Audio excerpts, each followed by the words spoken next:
Quand on pense sécurité au travail, on imagine souvent des casques, des chaussures de protection, des procédures un peu rigides. Mais en réalité, c'est bien plus que ça. C'est un domaine de pointe, un mélange d'ingénierie, d'analyse de données et même, on pourrait dire, d'une pincée de voyance. C'est l'art de concevoir des environnements de travail où les accidents n'ont tout simplement pas leur place. Et pour commencer, un chiffre qui donne une petite idée de l'enjeu. Voilà, 300 milliards de dollars. C'est une somme qui donne le vertige.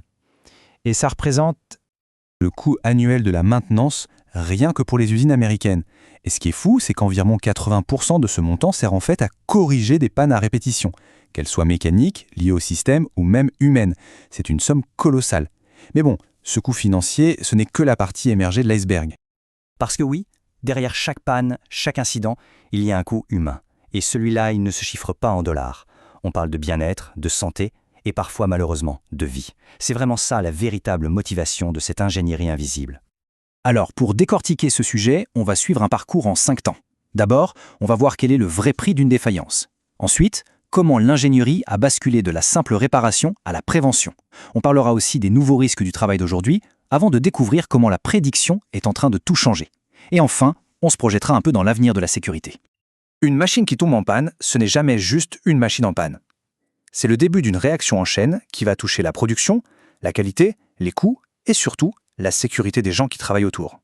Tout part d'une définition très simple en fait. Un équipement ne fait plus son boulot.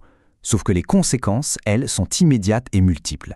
La production s'arrête, ça coûte une fortune, la qualité des produits en prend un coup, et le plus grave, une machine défaillante, elle devient imprévisible. Et c'est là que le danger pour les opérateurs apparaît. Face à ce problème, la philosophie a complètement changé. On est passé d'une approche où, en gros, on attend que ça casse pour réparer, à une approche où on fait tout pour empêcher que ça casse. C'est vraiment le passage de la réaction à la prévention. La différence est simple, mais elle est fondamentale. D'un côté, la maintenance corrective, c'est un peu les pompiers. Ils interviennent une fois que le feu a pris. De l'autre, la maintenance préventive, c'est plutôt le bilan de santé. On fait des actions planifiées, on change une pièce avant qu'elle ne lâche pour éviter que la panne n'arrive. C'est beaucoup plus malin, plus sûr, et au final, ça coûte bien moins cher. Et pour planifier ça, les ingénieurs ont un modèle assez fascinant, la courbe en baignoire. Elle raconte la vie d'un équipement. Au début, il y a la mortalité infantile, des pannes rapides à cause de défauts de fabrication. Ensuite, c'est la vie utile, une longue période tranquille où tout va bien. Et puis, inévitablement, vient la phase d'usure, où les pannes redeviennent plus fréquentes. Savoir où un équipement se situe sur cette courbe, c'est la clé pour agir au bon moment. Pour organiser toute cette approche, il y a un outil très puissant, l'AMDE. Le nom est un peu barbare, je vous l'accorde, mais c'est un vrai travail de détective. On commence par imaginer toutes les façons dont une machine pourrait tomber en panne. Pour chaque scénario, on analyse les conséquences. Et ensuite, on classe les risques en se demandant « est-ce que c'est grave ? Est-ce que ça arrive souvent ? Et est-ce qu'on peut le voir venir ?» Ça permet de concentrer les efforts là où ça compte vraiment. Mais voilà, pile au moment où on commençait à bien maîtriser ces risques-là, le monde du travail, lui, a été complètement chamboulé. De nouvelles industries, de nouvelles façons de travailler, et avec elles, bien sûr, de tout nouveaux types de risques. Le changement est radical. Pensez-y, la chaîne de montage bien prévisible a été remplacée par l'entrepôt d'e-commerce qui tourne à plein régime.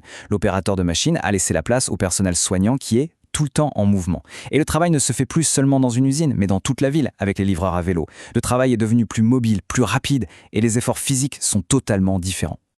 Et qui dit nouveaux travaux, dit forcément nouveaux risques. On ne parle plus seulement de la machine qui casse, mais du corps humain qui s'abîme.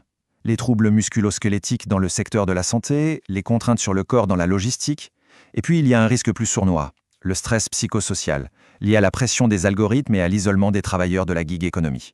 Face à ces nouveaux défis, il a fallu que la prévention passe à la vitesse supérieure. On ne peut plus se contenter de planifier. Maintenant, il faut prédire. Et grâce aux outils numériques, on entre dans une nouvelle ère, celle où l'on peut anticiper les risques avant même qu'ils n'existent.